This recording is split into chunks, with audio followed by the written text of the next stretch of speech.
Ya, jadi kita pengimpor kedelai antara 2,5 sampai 3 juta ton setahun. Nah, kita lihat sekarang kacang koro ternyata punya potensi untuk dikembangkan untuk mensubstitusi impor tadi. Ya, dengan rata-rata per hektar 5 ton. Ya, sehingga kita kalau mau mensubstitusi sekitar 1 juta hektar, itu kita hanya butuh sekitar 200.000 sampai 250.000 hektar. Nah, Pak Bupati tadi sudah nyampaikan wilayah Sumedang aja punya potensi sampai 1.000 hektar. Nah, kita juga sudah bicara model bisnisnya. Ya, nanti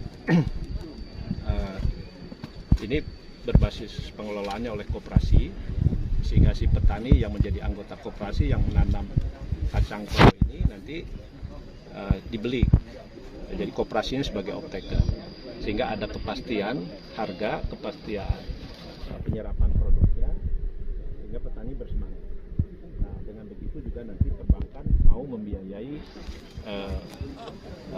para petani, ya, dengan KUR. Ya. Nah, lalu koperasi supaya punya kemampuan sebagai off-taker ini yang kita akan backup dengan pembiayaan dana bergulir dari LPDP. Nah, kami optimis pembiayaan untuk kacang koro pedang ini kalau dibikin model bisnisnya seperti tadi, ya, ini bisa sustain. Ya, betul-betul kita bisa menggantikan import kedelai. Karena turunannya bukan hanya untuk tempe, susu, termasuk juga pakan ternak, bahkan tepung yang bisa dikombinasi dengan mokap untuk mengganti impor terigu.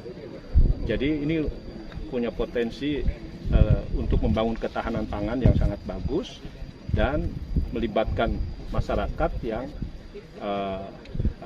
terlibat dalam kegiatan ekonomi ini betul-betul bisa mensejahterakan masyarakat. Dan memang ini perlu komitmen dari kepala daerah, terutama untuk penyediaan lahan pertanian. Nah, jadi ini harus ada keterlibatan. Sumedang jadi pilot project.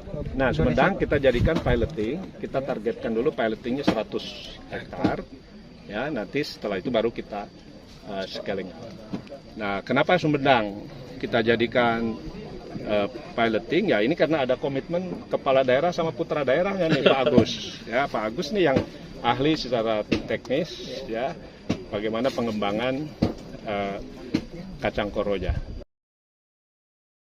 Berkaitan dengan kacang koro tentunya membutuhkan lahan dan bagaimana mengubah lahan yang tidak produktif jadi produktif. Di Sumedang ini sangat luas lahannya, ada lahan tanah kas desa yang belum sepenuhnya produktif, ada lahan perhutani yang bisa dikerjasamakan, dan ada tanah negara yang mungkin HGU-nya sudah banyak yang habis dan terlantar. Sisi lain banyak tanah yang terlantar, satu sisi banyak tanah terlantar, sisi lain banyak masyarakat yang miskin. Itu kita kelola dengan baik, salah satu dengan kacang koro ini dengan boleh bisnis korporasi atau koperasi, akses modal, akses peningkatan kapasitasnya, akses produksinya, kemudian pasarnya sudah jelas. Jadi yang nanam sekarang 100 hektar di Sumedang, kacang koro sudah ada off-takernya, sudah ada pembelinya. Bagus, mungkin jelasnya dari koperasi. Ya, Terima kasih. jadi kita impor kedelai itu luar biasa besarnya, Mas Kang. Jadi sampai ketuk pangan itu hampir 2,5-2,7 juta ton tiap tahun untuk pangan. Untuk pakan bungkil kedelai itu sampai 4-5 juta ton setiap tahun untuk pakan ternak, ya. Nah, ini kacang koro pedang ini kalau orang Sunda bilang kacang koas. Ya, kacang koas ini udah dicoba untuk pangan, untuk tempe. Ini sudah enak, sudah luar biasa, tinggal dimasalkan saja. Nanti kita Presiden sudah makan. Pak Presiden sudah makan, alhamdulillah, terima kasih Pak Menteri. Ya, kemudian ditepungkan juga bisa jadi aneka macam kue kering, bolu kukus, bahkan saya buat bala-bala tuh dari ini, asal dicampur dengan mokap, ya. Karena karakternya nggak bisa benar-benar murni koro pedang, perlu karakter terigu yang itu diganti oleh mokap. Ya, mokap kan juga singkong, kita kadang-kadang harganya murah sekali, jadi kita bisa sama-sama manfaatkan, ya.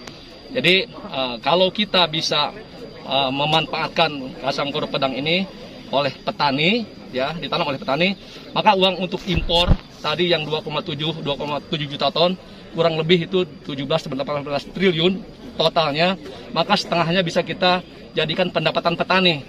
Itu suatu yang luar biasa, Pak Menteri, Pak Bupati. Jadi petani hidup karena hasil kerjanya dibeli oleh kita. Kemudian pengrajin juga akan maju karena bahan bakunya tidak tergantung dari bahan baku impor.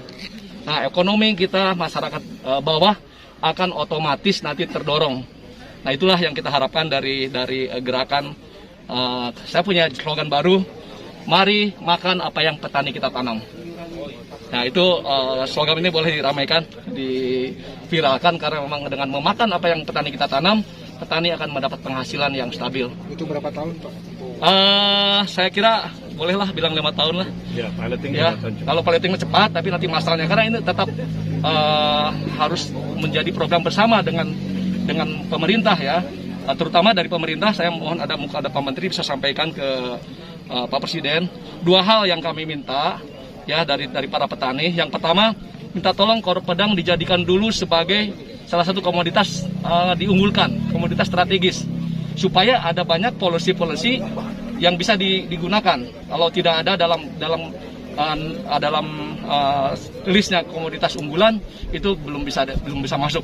Yang kedua, Pak Menteri mohon, petani udah mulai ramai membeli ya, koperasi, bukan koperasi mungkin terbatas karena ada yang di luar koperasi yang menanam. Kalau bisa itu dibeli.